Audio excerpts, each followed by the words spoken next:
আসসালামু আলাইকুম, আমি রাইডার মেহেদি। তো আজকে হচ্ছে ডাইরেক্ট চলে আসলাম হচ্ছে মোহাম্মদপুরে। একটা আম ছিল, ওইটা পার্সেল ডেলিভারি করার জন্য। এখানে এসে দেখতেছি যে গতকাল থেকে এখানকার অবস্থা আরও খারাপ। গতকালে তারপরে হচ্ছে এখানে পানি ছিল না, এখন দেখতেছি এখানকার অবস্থা আরও বেশি খারাপ। এখানে প্রচুর পরিমাণে পানি। এরপরে হচ্ছে ওইদিকে পার্সেলটা রেখে আমি যাচ্ছি হচ্ছে ডাইরেক্ট হচ্ছে আপনার লোকেশনের মধ্যে পানি কীরকম আছে ওইটা দেখার জন্য। গতকালকে আসছিলাম, তখন হচ্ছে আমার পার্সেল বেশি ছিল, বাইকটা কোথাও দাঁড়া করাতে পারি নাই, ওই জন্য পানিতে নামতে পারি নাই। আজকে পার্সেল ছিল একটা, ওইটা ওইখানে রেখে এখন আমি আসলাম হচ্ছে ডাইরেক্ট পানির ভিতরে। এখন ওইদিকে সামনের দিকে যাব, কতটুকু হেঁটে হেঁটে যেতে পারি দেখি, মানে পানির অবস্থা কীরকম। আর সামনে কয়েকজন ভাই আসতেছে, ওনাদের সাথে একটু কথা বলে দেখি এখানকার কী অবস্থা বা এখানকার মানুষজন এখন কীরকম অবস্থায় আছে। সালামু আলাইকুম, কী অবস্থা ভাই? এদিকে কি পানি বেশি?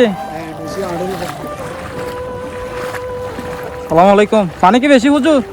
পানি বেশি? পার্সেল নিয়ে আসছি, এদিকে যাওয়া যাবে না আর আজকে। প্রতিটা মানুষের কাছে জিজ্ঞেস করলাম, সবাই বলতেছে ওইদিকে নাকি প্রচুর পরিমাণে পানি, মানে প্রায় 1 কোমর পরিমাণে হবে। তো এরপর হচ্ছে যে সামনের দিকে যাচ্ছি, দেখি এখানকার কী অবস্থা, আরও কতটুকু যাই। আমাদের একজন মুরব্বী আঙ্কেল, উনি হচ্ছে পানি দিয়ে যাচ্ছে, ওইদিকে বাচ্চা কতগুলো পানি ধরতেছে, ওই জন্য ওনাদেরকে বকা দিচ্ছে। গঙ্গ গঙ্গ এনজিও ধরে যাবো পানি, ব্যাগ বিধি যার, ব্যাগ বিধি যার। দুইজন ভাইয়া বাইক নিয়ে ওদিক থেকে আসছে, ওরা মনে করছিল যে এদিক দিয়ে চলে যাইতে পারবে, কিন্তু এখানকার পানির অবস্থা অনেক খারাপ। এদিকে নৌকাও দেখা যাচ্ছে, তো নৌকা দেখা যাচ্ছে যে এদিকে মনে হয় মানুষজন এখন নৌকাতে করে পারাপার হচ্ছে। সালামু আলাইকুম ভাইয়া, আপনার লোকেশনে তো পানি বেশি,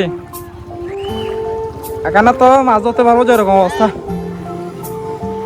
পার্সেল নিয়ে আসি, যাইতে পারতেছি না যে এদিকে, সারা বোতল দিয়ে পানি। ভাইয়ারা বলতেছে দেখি পানির অবস্থা বেশি খারাপ, আমিও যাইতে পারবো না, ওনারাও যাইতে পারতেছে না, জন্য এখন ওনারা হচ্ছে চলে যাচ্ছে। আর আমি ভাইয়াকে বললাম যে সারা বোতল যে রোডটা আছে ওইটা দিয়েও পানি, ইসাপুরের রোড দিয়েও পানি, ওইদিকে কোথাও হচ্ছে যাওয়ার কোনো পরিস্থিতি নাই। আর তারই মধ্যে হচ্ছে ভাইয়া বলতেছে দেখে নাকি বিভিন্ন জায়গা থেকে নাকি ত্রাণ দিতে আসছে, বাট আমি যারা ত্রাণ দিতে আসছে ওনাদেরকে কিন্তু দেখি নাই। আমি আস্তে আস্তে ওনারা নাকি চলে গেছে ত্রাণ দেওয়ার জন্য। তারপরে হচ্ছে মেহেদিপাড়া যেটা আছে ওইটার মধ্যেও দেখতেছি যে পানি হয়ে গেছে একেবারে। এরপরে হচ্ছে এখানকার পরিস্থিতি দেখতেছি, কারণ আমি চিন্তা করতেছি এখানে এই অবস্থা, ভিতরে আরও কী অবস্থা হতে পারে আল্লাহই ভালো জানে।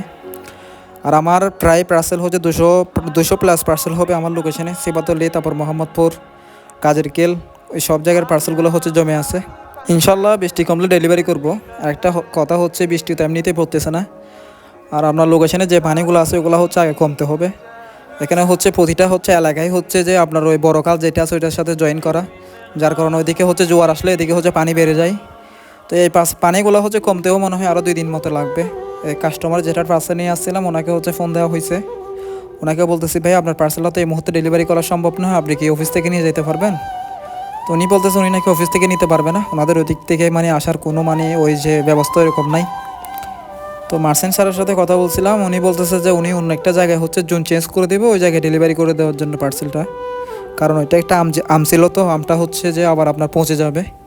আর আমার একটা হচ্ছে রিকোয়েস্ট, সেটা হচ্ছে যে আপনারা যারা মার্সেন্ট স্যাররা আছেন বা কাস্টমার আছেন, আপনারা বৃষ্টির দিনে হচ্ছে আমগুলো অর্ডার করিয়েন না, কারণ এমনিতে হচ্ছে যে আমাদের দেশের অবস্থা বেশি খারাপ। অন্যান্য জায়গায় হচ্ছে যে যে এলাকাগুলো আছে ওগুলো হচ্ছে ডুবে গেছে, তারই মধ্যে হচ্ছে আপনারা দেখতেছেন হাটাজারির মধ্যে বিভিন্ন এলাকাগুলো হচ্ছে এখনও ডুবে আছে।